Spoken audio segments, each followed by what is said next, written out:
I love being a woman, having the softness, beauty, grace to attract abundance and live a soft life. There is such strength in that which people seem to forget. Softness did not come easily to me. I felt like I had to be tough and guarded. I found it difficult to be flexible, vulnerable, to compromise, or even admit that I was wrong because I thought that made me weak. But femininity embodies power, just like masculinity. The difference is masculinity is about doing, whereas femininity is about being. Hi lovelies, welcome back to my channel. Today I want to talk about 10 ways I softened myself and became a soft feminine woman. I learned that when you allow yourself to become soft physically and mentally, you can become strong and have positive change. Softness is about being tender, flexible, giving, amenable, vulnerable, yielding. But before I explain how to be a soft feminine woman, I want to dispel some myths when it comes to femininity. Softness isn't a costume that you put on. It's not an act. Femininity comes from within. So the desire to be feminine and soft should come from an intrinsic place and not an extrinsic place. It's not about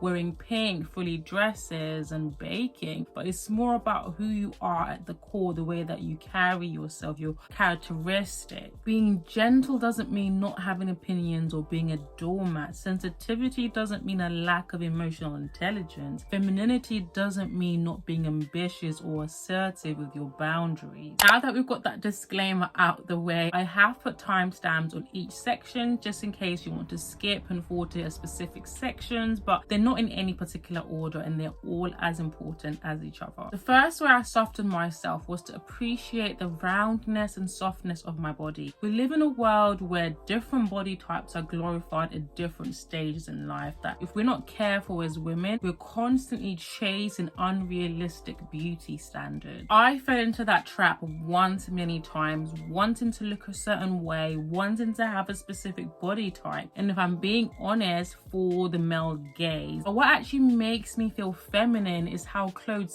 sit on my body, the roundness and curves, which makes outfits more flattering and exudes softness. When my baby has been soothed from laying her head on my bosom, the reality is women are supposed to be round. Women are supposed to have shape regardless of what size you are. And that doesn't mean you should be unhealthy, you shouldn't go to the gym, no health as well. It just means that roundness is a part of womanhood, and if you embrace that, you start to exude softness. The next way I softened myself was by lowering my masculine shield. I felt like I had to be tough, constantly being in defense mode to protect myself, and that means I was exuding a lot of masculine energy because I was putting myself in situations or allowing certain people around me where I had to be defensive. These were either friendships which were rooted in competitions, friends that I didn't trust, I always had to have my guard up, or romantic relationships with emotionally unavailable men, so I couldn't just be or rest in my femininity at the fear of being hurt, at the fear of being rejected. Toxic working environments where I felt like I had to be the aggressor, to be heard, to be respected, but constantly having my masculine shield up was not only exhausting, but it made me rigid, it made me inflexible, it made me critical. Once I distanced myself from toxic people, toxic environments, I found myself lowering my masculine shield. I do want to preface this by saying that having a masculine shield is not a bad thing, because there are going to be times where you do need to have them to maintain your boundaries. It's when you always have to have your masculine shield up, which doesn't allow you to be soft and feminine.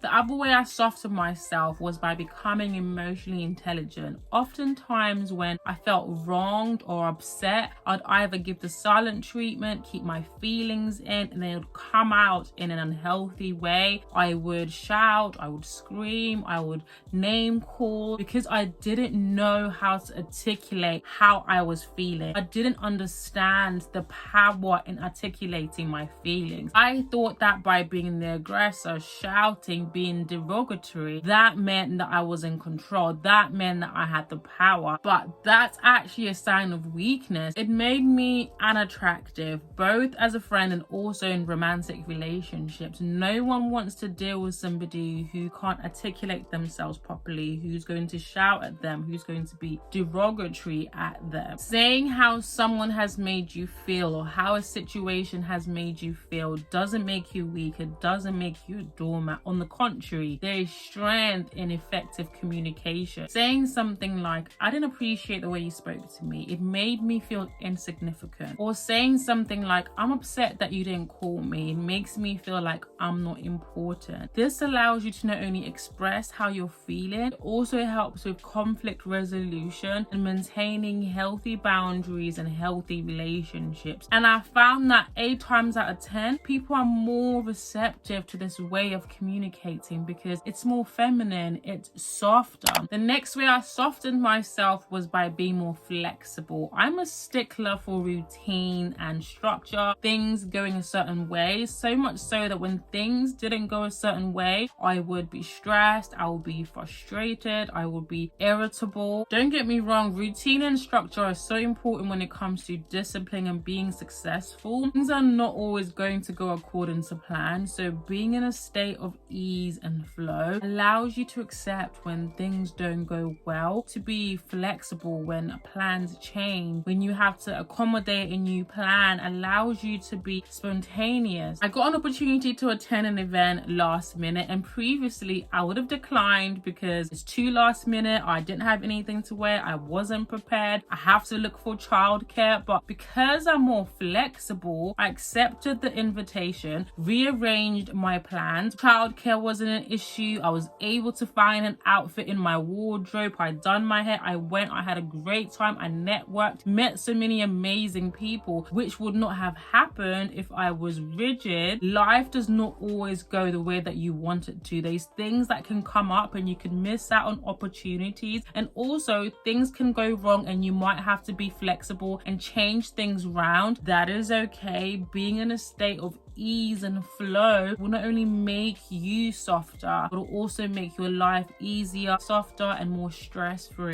The next way I softened myself was by asking and receiving for help. I've spoken a lot on my channel about proudly wearing the strong, independent woman badge, which is heavily rooted in immigrant hustle mentality. Being in survival mode, constant pressure to be successful, and don't get me wrong, there's some strengths in being able to depend on yourself. But independence requires a lot of masculine energy. Masculinity is about doing, which is why it's in men's nature to protect and to provide. I remember always saying, I don't need a man, I want a man, signifying to myself and to men that I can do the things that men can do, so I don't need a man to provide, I don't need a man to protect. Masculine men want to be needed, they want to provide, they want to protect. Even aside from romantic relationship, I saw it as a weakness to ask for help. If I needed to borrow money, if I needed emotional support, if I needed help moving things around in my house, if I needed someone to help me babysit, I would not ask for help. I thought being vulnerable and showing that I needed people made me weak, but it just made me hard. I realized there was power in asking and receiving help. When they say it takes a village, it's because you shouldn't be expected to do everything by yourself. Especially as a woman, there is so much softness, grace, and humility in asking and receiving help. Receiving also goes hand in hand with receiving compliments. When somebody says, oh, I like your hair, or I like your outfit, instead of trying to undermine the compliment by saying, oh, it's this really old outfit I've had in my wardrobe for years, I just accept the compliment. Thank you so much, I really appreciate it. And if there's something that I like about them or what they're wearing, I compliment them because it's also good to make other people feel good. But if I can't identify anything in that moment, not feeling the pressure of having to make something up or having to change the subject or undermining the compliment, it's okay to accept compliments. It's okay for other people to make you feel good. It doesn't make you vain, it doesn't make you shallow, it doesn't make you arrogant, it makes you softer. The next way I softened myself was just by being. We live in a masculine structure of constantly doing, constantly working, constantly hustling, that resting and looking after yourself is seen as a luxury. But it's a luxury that you can afford. It's a luxury that is a necessity. As a woman, just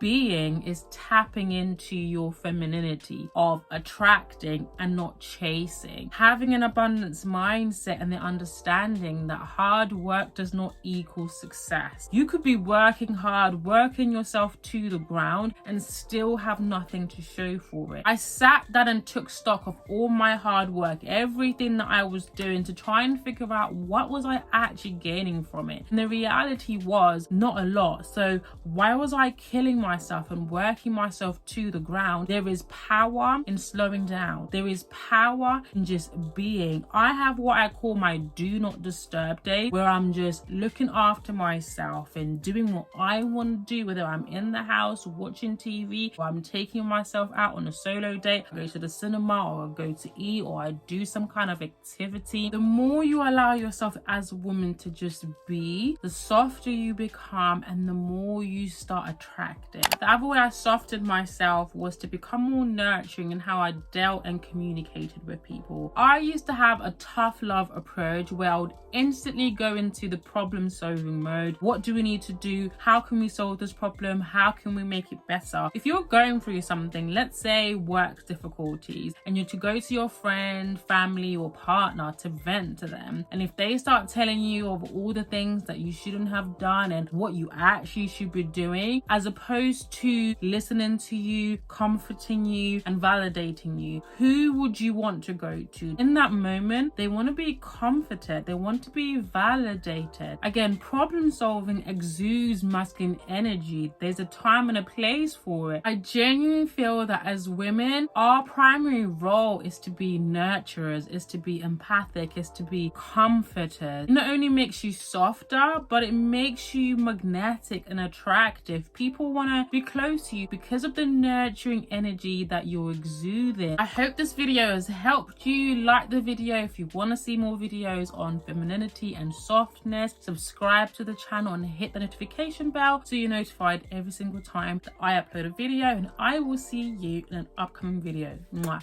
Bye, lovelies.